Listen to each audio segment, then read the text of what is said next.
What's up, guys? Welcome back to New Villa Garden. It's end of July today, and we started our channel about around the beginning of July, so it's been a month. So I wanted to do like a mid-summer update on our journey, on our goal, which is transforming our backyard into a nice, relaxing, peaceful desert oasis. We're right in the middle of we're in the West Valley in the desert of Arizona. That's the White Tank Mountain back there. I wanted to do a midsummer update to show you guys, how the plants are doing, what worked, what didn't work, what we might be doing, what adjustments we might be doing, and then what we plan to do next. So, let's get started.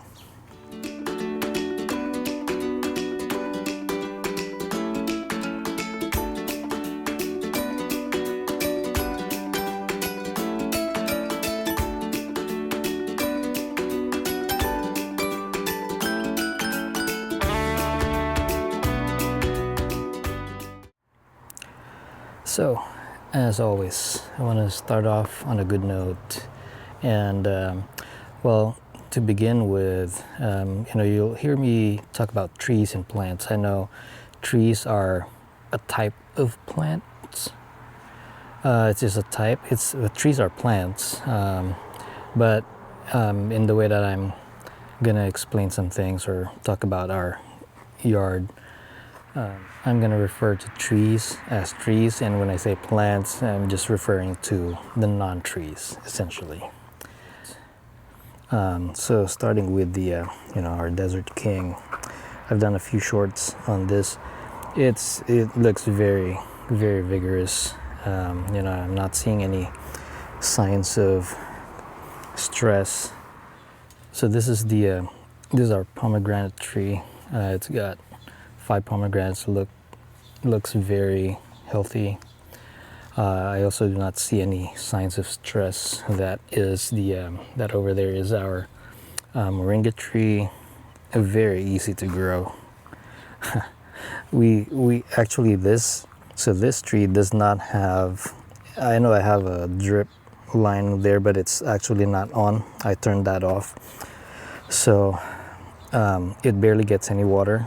But everything beside it, so these corns, that pot over there, they get watered daily through the drip irrigation. So some of that water, drips down into the ground, and this gets watered daily as well, which is on the ground. So which is why the moringa, it looks pretty good, pretty healthy, without. Even though it's not getting that much water. With the Desert King and the pomegranate, they are both on our tree line, our tree drip line, which gets watered every 3 days. But since my wife planted watermelon and cantaloupe right underneath it, so I also have a daily drip line going into both of them. So, which is probably why it's getting enough water, enough sustenance. So they look pretty good. This corner here, which is the southwest corner, it looks very very luscious as well, very green. We've got lemongrass. I don't know what this bush is. This was from our front yard that my wife transplanted here first time when we moved in. And then that pot has, I think that's watermelon. It has pepper, one type of pepper. I don't remember what type it is. And a tomato. So there's a flowering plant. I'm not really familiar with all the flowering plants. The plants are my wife's actually. So I kind of, so my focus is mainly on the trees. So everything smaller, everything that's not trees is my wife's, and she does a very good job taking care of these as well. So that's her rose. It looks very good as well. It's got some, some drying leaves, but overall, it's getting like new growth. So very good. And so the plants get watered daily, like I mentioned, for 20 minutes every morning, just once. But we do pulse watering in the morning, so it's 10 minutes, pause, and then another 10 minutes. This is a jasmine. This is one of 3 jasmines that we have. So this one looks pretty, I think this is the most established one that we have. So it's been in the ground for probably 2 years now at least. It does have some scorching, some sunburnt leaves, but majority of the leaves look healthy. I think it's getting enough water, but I think I'll probably add a little bit more watering on for this one here. That plant looks pretty nice and healthy. So this portion here it's been getting shade originally from our canopy, which got destroyed by the last windstorm, so we've replaced it with this with our patio umbrella. But this portion here has been getting shade for the past I don't know, maybe at least 2 weeks, probably 3 weeks. And so yeah, everything under here looks good, looks okay. We do have one casualty here. I think this might have been basil. Yeah, so this mulberry is still recovering from being transplanted earlier in the summer. So one tip, if you can avoid it, if you don't have to, unless you have to, don't transplant trees or repot trees in the summer. And so the shade has been helping it though recover, but the reason it looks this way right now is because we didn't really put a shade on it after we transplanted it, so it got a little bit more stressed. This aloe vera looks green. Before we put the shade in, it was looking brown. It looked brown, so it has recovered. This is the other jasmine. It's a little smaller. Well, it's smaller than that other one, but it looks okay as well, probably because of the shade. So these plants, the jasmines, and the roses, they can survive pretty well here in Arizona as long as you give them, ample shade, that they don't burn in the afternoon sun. This navel orange looks pretty happy as well. It's getting full sun. Yeah, it's getting full sun. As you can see, these are like new growth. This is new leaves. You can see how shiny and light green they are. They're not yellow, but they're light green, so it's new. But yeah, it's flourishing for sure. This rose is one of my wife's roses that we brought over from Washington. It did get burnt a lot. Unfortunately, we didn't have big enough shade to shade it from there to here, and so roses are pretty resilient. So my wife just decided to cut it off. Yeah, to get rid of the burnt foliage. I did add a little bit more water to this so the roots can have more moisture that it can bring up to its leaves. This mulberry tree also is flourishing. I'm very happy. This because of the double watering that those trees were getting over there, you know, because those trees have both the tree line and the plant line. So I did the same with this tree, actually with the orange and this mulberry as well.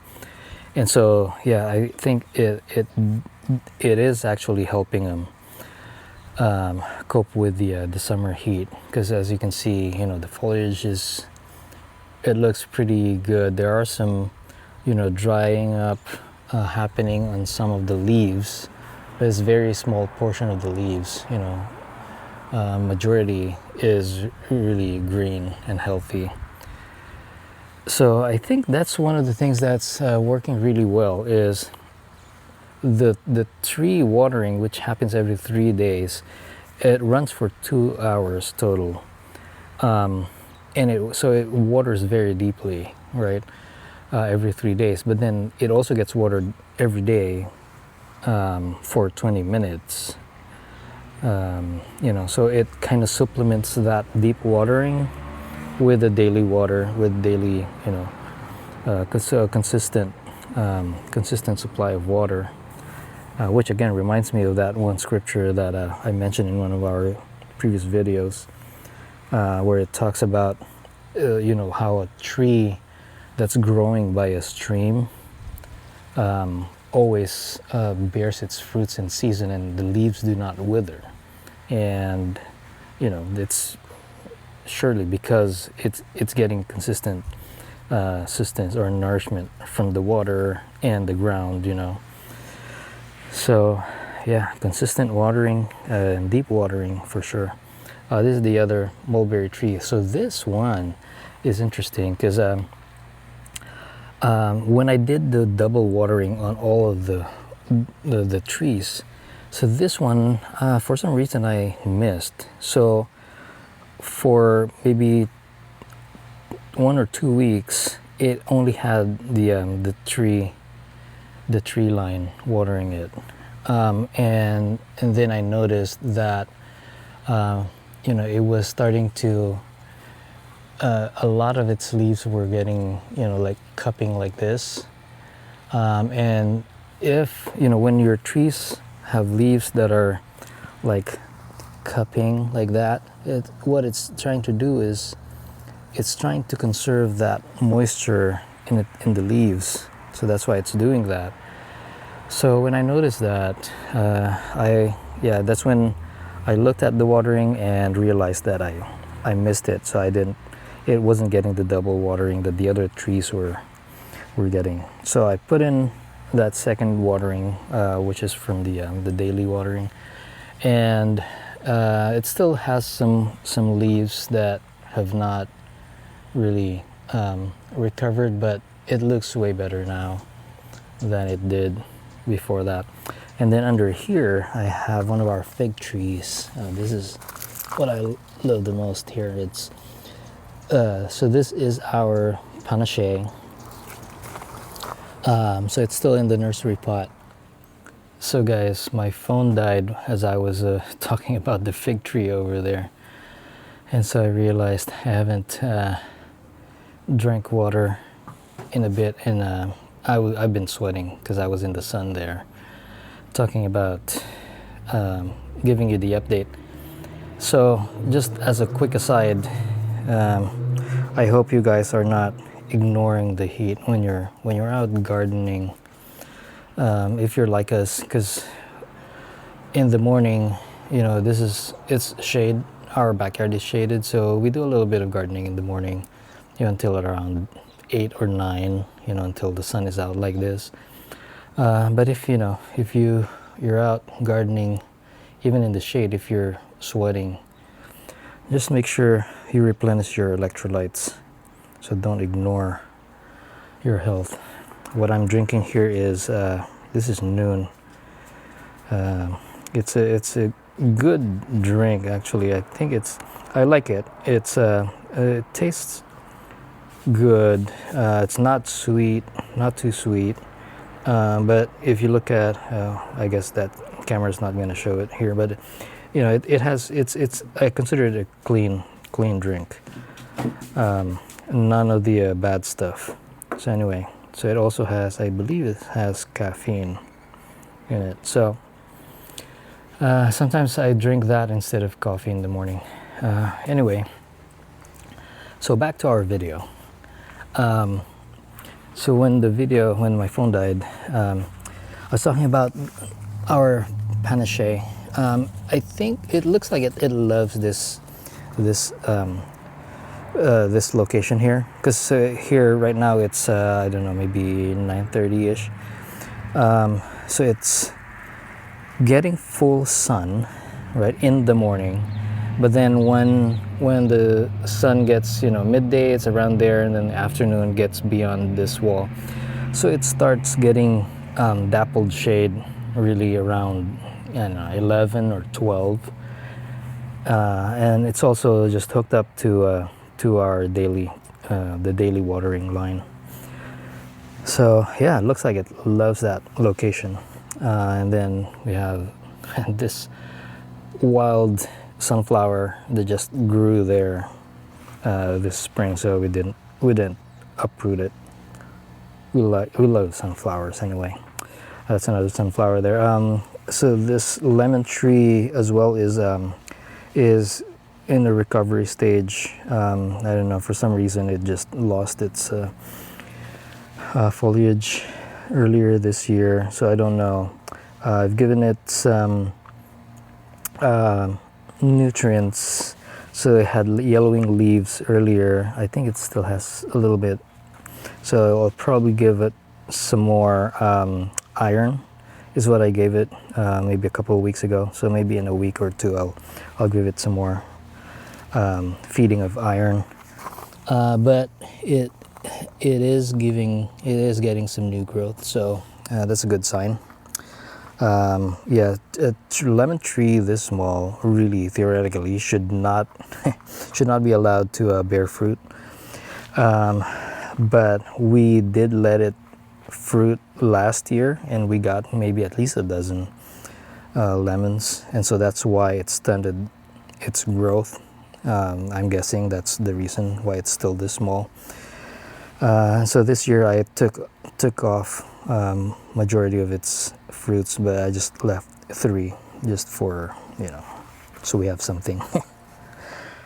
We also have this Purpurea grape back here. This is not really the ideal place for it, but we transplanted it sometime in the fall from the pot because it was starting to grow bigger. It did kind of stall its growth in this year in the summer, so maybe after summer I'm gonna replant this somewhere else, because this is not gonna be a good location for it, really. And Purpurea is not really grown for its fruits. It's more really more just for the looks, so it's a decorative grapes. Yeah, and then the rest of these plants, I'm not sure. I think some of these are Roselle. I'm not sure which ones, but yeah, they just sprout up. We used to have a big Roselle plant here as well. That's our sweet potato. I mean, it's cool. It's ground cover, right? And then now we come to the north side of our house, the side yard on the north side, which I love to talk about because I don't know, for our location, for our specific situation, the plans that we have, it seems to be the perfect location really for these plants. As you can see, it's the middle of summer. These are all hooked up to the daily watering, and it doesn't get watered much, it's just drip. So these lines are like, I think these are like 1 gallon per hour. So since it's on for 20 minutes in the morning, so each pot gets about 1/3 of a gallon every morning. But as you can see, the plants are they look pretty good. Some peppers just I guess, are just more sensitive to heat than others. I'm not sure what this plant is. Like I said, the plants are, and the vegetable plants are my wife's. So, but anyway, this is another pepper plant. It looks, it looks pretty healthy. Tomatoes, I guess, from what we've found, tomatoes are just really are more of a challenge growing in Arizona during the summer. So I'm not really worried about tomatoes. I mean, you can replant tomatoes anytime, or you can plant new tomatoes anytime. That's my wife's moringa. So she planted quite a few moringa seeds. So they've all sprouted within a week already. There's a couple more. There's more potato, or sweet potato, I think. And then now we come to our fig trees. They're still in their nursery pots. So they all look pretty healthy. This is the Violet de Bordeaux that I was worried about a few weeks back because it wasn't getting new growth, and it was situated over there. It was like underneath that that mulberry tree. That's where I had it before, and it didn't grow new growth for a month, and so I moved it here. So again, in this location, just to give you an idea, so it's morning right now, but so this area gets morning sun because the sun rises over there. So for maybe an hour or two, this area gets sun, and then as the sun rises up towards noon, so they get shaded, and then the afternoon they get partly shaded sunlight as well when it gets over there. So they get sunlight again in the afternoon, and so here you can see it just loves this location. Now it's given new growth. It's gotten new growth now, and yeah. So this other branch is also it started sprouting again, so it's good. The LSU purple is just very, very vigorous. This is our yellow long neck. Again, it's still growing. So that's the apical bud right there, and it keeps pushing out new growth. We've got a new addition to our collection. This is a dwarf nectarine snow queen. I think we got this from Home Depot. So I'm gonna replant this in the after summer, and then our calamondin that got super stressed that one day that we forgot to bring down the shade in the patio, so it got scorched by the afternoon sun, and it just lost majority of its leaves, and it just went droopy from that one event, and it took maybe at least 3 days for it to recover. And then this here's my wife's raised bed. We got basil. Basil is just it just loves the summer here in Arizona. And then a few more pepper plants, tomato. Like I said, tomatoes are not that strong against the Arizona summer heat. Got more moringa here, and then 2 more fig trees here. So these as well look, they look very healthy, pushing out new growth. So that is my Black Madeira, and that's that I got that from my wife's. That's my wife's present for me for Father's Day this year. And then that's Angelito. And then down here, so earlier in the summer, or I think maybe it was late spring, so I tried planting some avocado seeds. It never grew. So I don't know if it's still gonna, but I'm just leaving it there, we'll see if something happens to that, maybe in a few more months.